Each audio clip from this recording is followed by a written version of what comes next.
Good morning from Bali.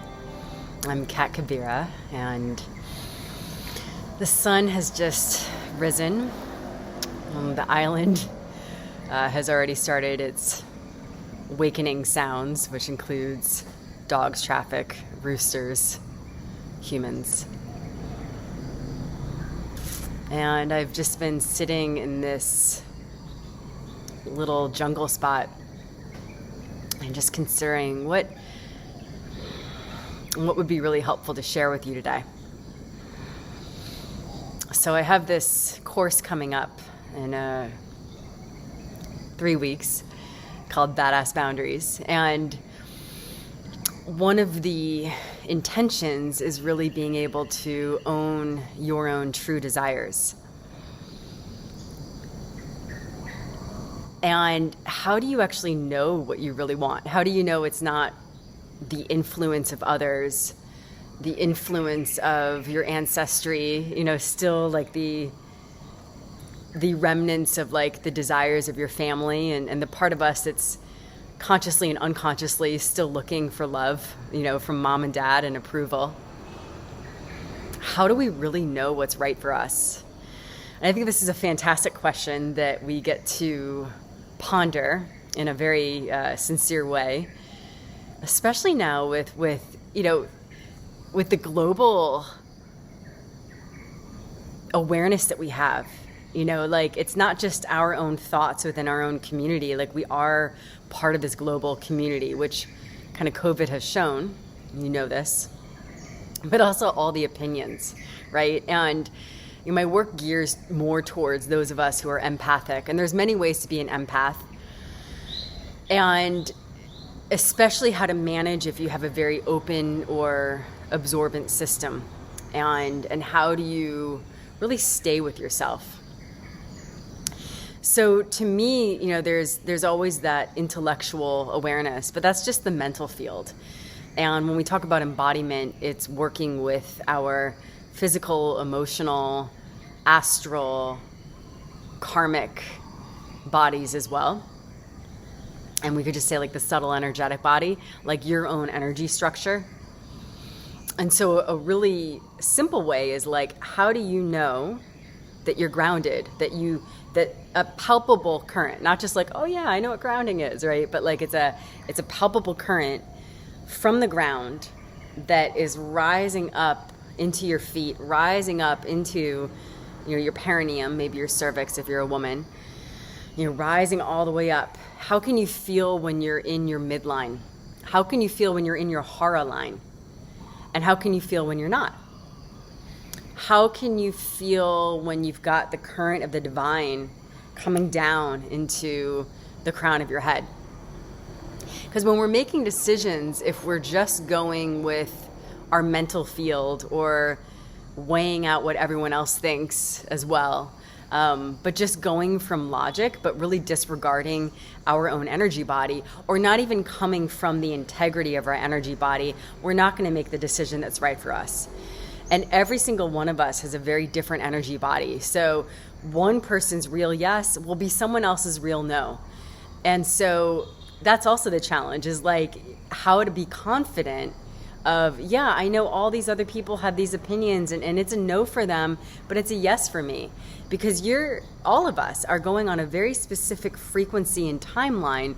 Like, we're all kind of, without sounding like some crazy new age person, we all are living on different frequencies. And so it doesn't really help to be like, it's good for them and not good for me, or it's good for me and not good for them, but I need to somehow be the same. Like, no, you got to do you. Like, that's the bottom line. Like, why did you come here? Why did you incarnate in this very special particular time, right? So that's the deeper individual question that I'm both posing to you now and also in this next course is how to really return to your deeper truth and to not scatter or to not always go outside for the answer, but how to really feel that current within from your own integrity. And that's not to say, like, just to be clear, community is essential. And it's very valid to kind of bounce things off with other people as well. So I'm not saying like, go be a hermit, right? Even though I look like I'm a hermit all the time. But how do you really also trust your inner resources? So the deeper work, and for those of you who've worked with me before, you know this, it's like when our system's ready, we can also start to process that deeper trauma or holding pattern that prevents us from landing more into our ground or prevents us from really getting into our hara. So we've got very deep stories that also we don't get to force or push. So I have a very feminine approach in the sense that it's like you're listening, and the more that we're creating ground and safety in the system, that's when things will start to move. That's when things will start to reveal themselves. So we don't get to like pull and grab and jump and force. It's more like, oh, right, now that we're in this level of awareness, now that our frequency is here, now that we feel the safety and ground, then this part can move. And what I love about that is that it means that we can integrate the work and keep it.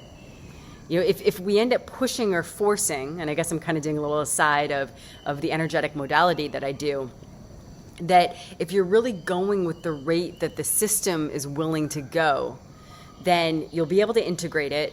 You're not going to get sick afterwards. You're not going to get into a fight. You're not going to get, if there's a practitioner if there's a practitioner helping you, like it's not going to feel forced or murky on either side. So there's a way of how do we work with life?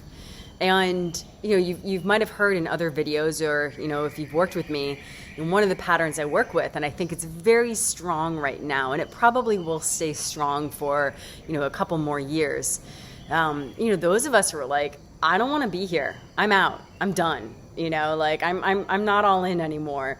And for a lot of us, it's like, that may have been even our story pre-COVID, right?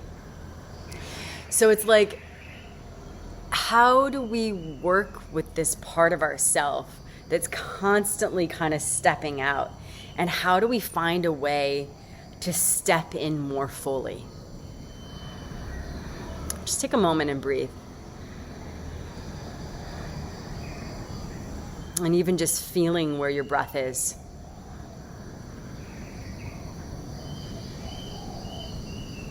And what is it like to get your breath a little bit more down into your pelvis?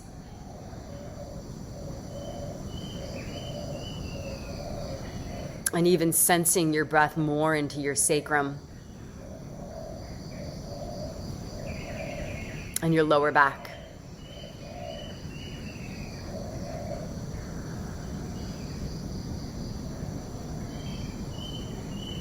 And feeling your breath slowing down.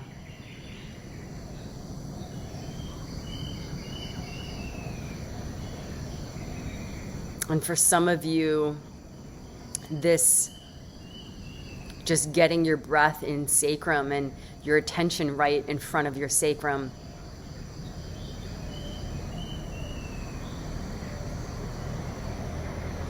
That could be enough.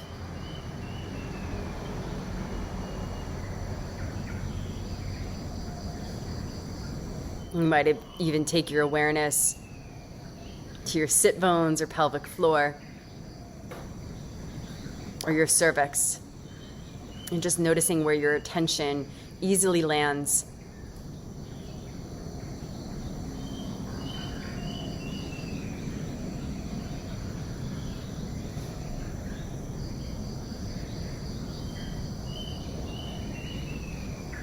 And if you feel any sort of current also through your legs or feet,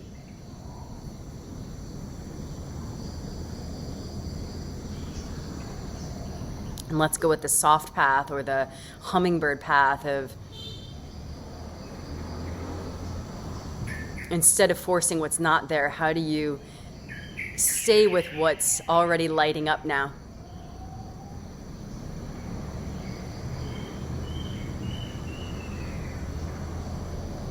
And just keep your attention there for a few more moments.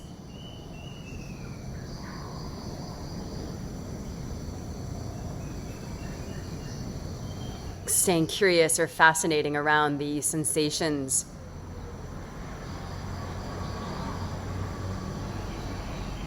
that might be moving, spreading, expanding, especially the ones that feel stable or pleasurable.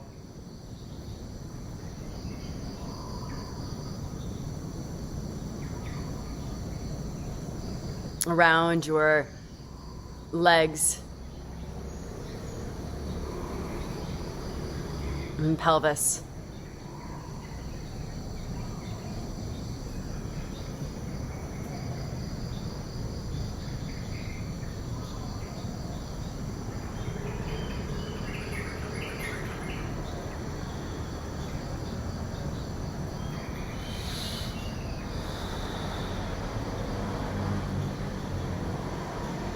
And that's a really simple practice on days when you're spiraling too much in front of the computer, maybe an overwhelm. When we're in overwhelm, we tend to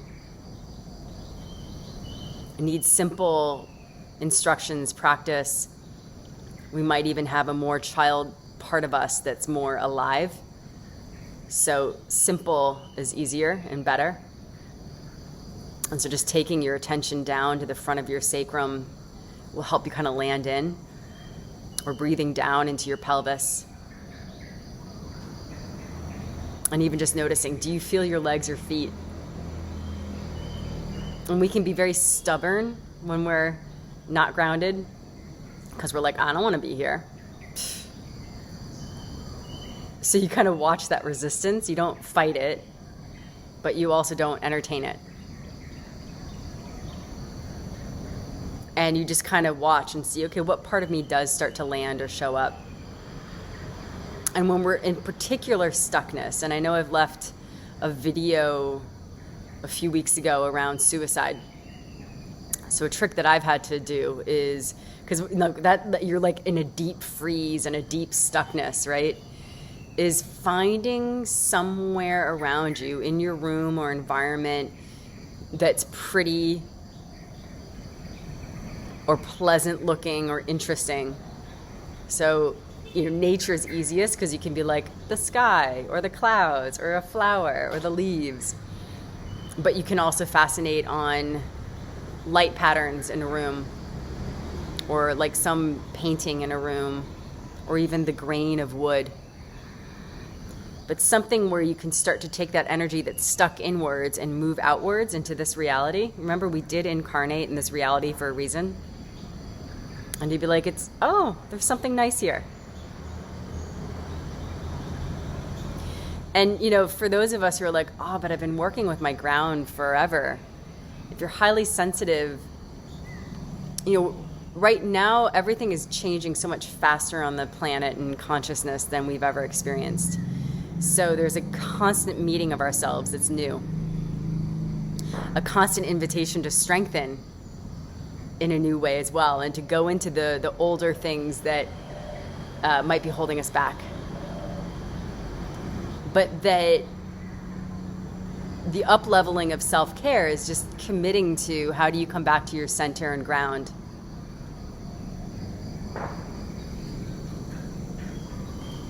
And I wish you a very beautiful morning or afternoon or evening, wherever you are. And I hope you have a wonderful day.